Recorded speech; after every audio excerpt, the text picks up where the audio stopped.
Здравейте, казвам се Божидар Жиканов. В фирма Карио отговарям за добавките и за развитието на петролния канал в компанията.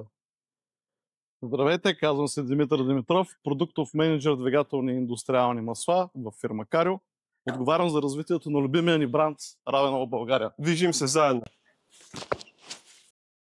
Днес имам удоволствието да ви разкажа нещо изключително интересно и да се опитаме да споделим една изключително дълбока емоция, която заедно с колегите не изживяхме благодарение на нашите партньори в Германия на пистата Хокенхаймринг.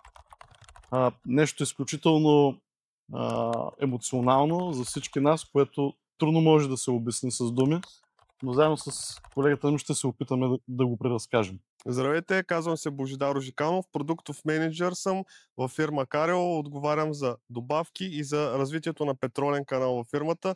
Също, както колегата Димитров, днеска искам да споделим изцяло преживяванията, които останаха у нас благодарение на колегите от Равенол и изключителното изживяване, което имахме честта да видим със собствените си очи на пистата Хокенхаймринг в Германия. Още от сутринта имахме онова специално усещане, че предстои нещо наистина вдъхновяващо и специално. Ще отидем на пистата на Хокенхаймринг в Германия и ще видим как буквално бранда Равенол пише история. Буквално ще се запознаем с неговите корени, с неговата история и това цялото нещо се усещаше в целия ни екип. Енергията, която имаше във всеки един от нас, можеше да се види дори по усмивката по лицата на всеки един от нас. Беше изключително специален момент, въпреки изключително ранния час сутринта. Буквално в 5 часа сутринта бяхме на терминала в подготовка за излитане съответно. Цялата тази емоция буквално се виждаше на лицата на всеки един от нас.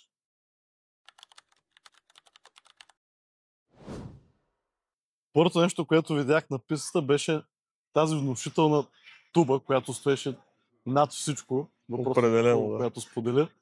И съответно веднага нещо, което те грава, веднага след това е мириса на бензин, на изгорява гума и тътене, който буквално се чуваше от всякъде. Можеш да го усетиш буквално с гърдите си. Абсолютно, да. Другото нещо, което успяхме така да преживеем като една емоция, да караме, въпреки че бяха електрически картове, слушайки шума от състезателните автомобили, докато караме тия картове, наистина беше уникален. Представях си, че съм наистина в колата и изживявам изцяло емоцията на състезателните пилоти, които имаха възможността да бъдат на пистата. Определено момента, в който така успях да понастръхна, беше точно този, в който се качвахме с асансьора към VIP ложата и отваряйки се вратата на асансьора, видях веднага вратата, която излиза към пистата. Бях първия, който отвори вратата. Звука, който чух наистина от автомобилите, които бяха на пистата и бяха вече в серия на състезания, беше уникален. Това беше нещото, което наистина ме накара да настръхна целия до момент, в който имах чувството, че вече краката няма държат и потърсих някакъв стол или някаква пейка, на която да седна. За щастие имаше един стол близо до мен. Веднага успях да се настана и първото нещо, което направих, разбира се, беше да изкарам телефона си, за да мога да успея да увековеча този момент. Абсолютно е така. Имаше наистина много моменти, които буквално спираха да храня.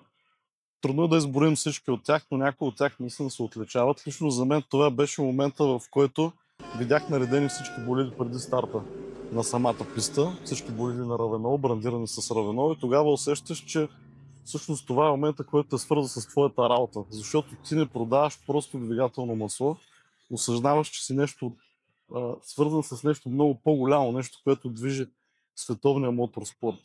Това е нещо, което носи духа и ти го виждаш на момента. Разбира се, другия момент, в който буквално настръхнах, беше когато поднесах специалната награда на Равенол и в частност на Колен, нашия партньор.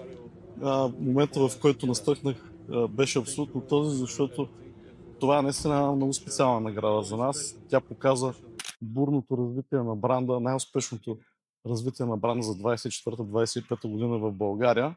И аз имах честта от името на Карио да споделя тази награда с екипа на Равенол и цялата емоция, която носеше всеки един от нас, тя буквално се усещаше в въздуха в стаята. Да участваш в цялото това събитие е нещо, което не може да се опише с дума. Карио внесе духа и енергията, онази сплотеност, която всички носим в екипа си, огромното желание и страстта, която всеки носи от нас в сърцата си, когато става въпрос за любимия ни бранд Равенол. Равенол от друга страна ни показа мащаба, показа ни защо са там, защо това не е случайно. Показа ни защо наистина са част от големия моторспорт и това беше нещо, което реално ни допълни, беше изключително вдъхновяващо.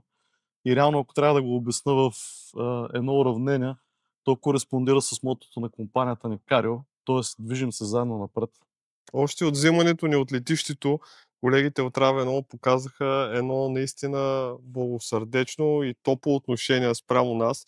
Целият екип на Карио беше посрещнат с големи усмивки от страна на партньорите от Равенол, които ни успяха да дадат една наистина топла прегръдка на целия български състав от Карио. Научих, че страстта и любовта към автомобилите и автомобилния спорт е еднаква. Без значение дали си в Германия, дали си в България, ако вярваш и гориш в това, което правиш, то определено се усеща. Видях едни сърцати хора, които приемат работата си не като работа, а буквално живеят с нея. Те горят в нея. Това нещо се усещаше навсякъде, в тяхната работа, в публиката, в хората, в феновете, във всеки един. Дори в автомобилните състезатели, хората, които стояха зад болидите и зад брандовете, усещаш, че това нещо се изживява. То не е работа, то е нещо повече. То е повече от емоция дори. Нещо, което трудно може да се обясня. Момента, в който целият екип на Карио сме заедно, преди старта на големия финал. И момента, в който целият екип на Равенол е зад нас. Усещаш мащаба и си казваш, да, това е нашият момент. Наистина момента, в който финишира състезателят на Равенол и успяхме да изживеем това нещо успоредно с колегите от Равенол, беше наистина момент, който ще остане завинаги в спомените ни.